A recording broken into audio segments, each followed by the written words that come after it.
Now, there are some other ways we can do this also. Um, let's look at two other ways now. So I'm just going to paste this back in here. I'm going to take this down. Now, what's going to separate these is that so far we've been focusing on stepwise motion, right? Everything is by step. But we can get away with a couple leaps here. So let me go back to the way we had this originally, my inversion before. Okay. Now what I could do is make a 5-2 chord here.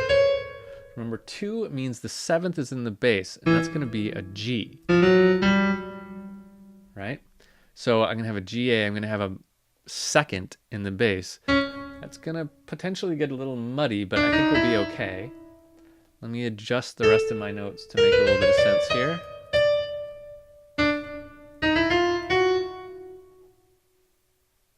Okay, that works. So now my G resolves down to the 3rd. So let's hear this.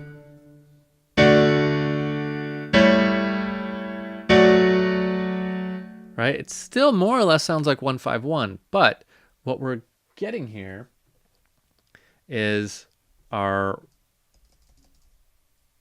1-5-1, where our inversion is a 4-2, and we end on a 6. And we can get away with this because of this skip in the bass line. So it's not the smoothest voice leading. So this is not great to do, but it does work as an expansion of tonic. We're sandwiched in between tonic chords. We end up on a 1-6. It's not exactly passing because we're not going in one fluid direction. Like that, we're going. So we wouldn't call it passing. We wouldn't call it neighboring. It actually just doesn't get any special term. So let's get rid of that passing. It is just an expansion of tonic that can work. There's another one similar to this that's a little hairier. But let's give it a shot. So I need to start on a different inversion for this one to work. I need to start on a 1-6, or else this one doesn't work.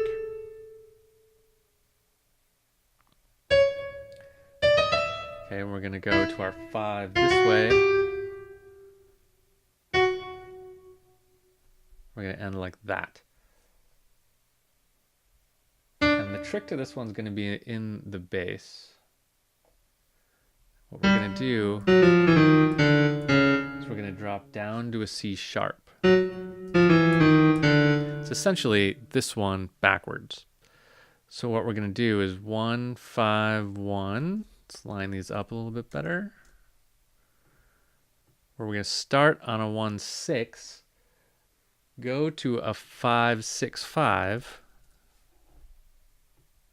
and land on a 1 tonic. Now here's what we don't like about this one. We're dropping from an F sharp down to a C sharp. So that's a big leap. Well, it's not a big leap. It is a leap. It's a leap. And we try to avoid leaps. We have 2 leaps here. Right? So is that a leap?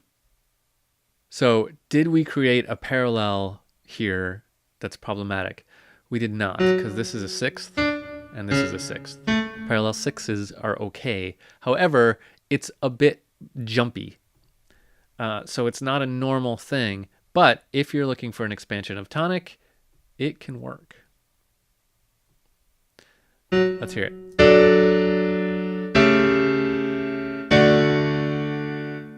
Let's listen to it again. This time, really think about the bass line. Focus your ear on this bass line, okay?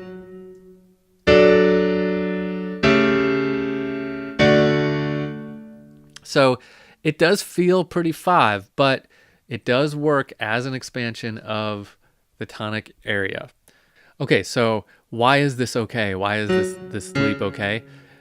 Check it out. This is the actual answer, and it might drive you insane because it drives me a little insane. But the reason that this is okay is because there's an implied step connection, meaning if this chord would have been in root position, right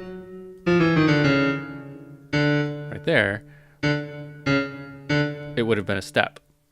So, and that would have been okay.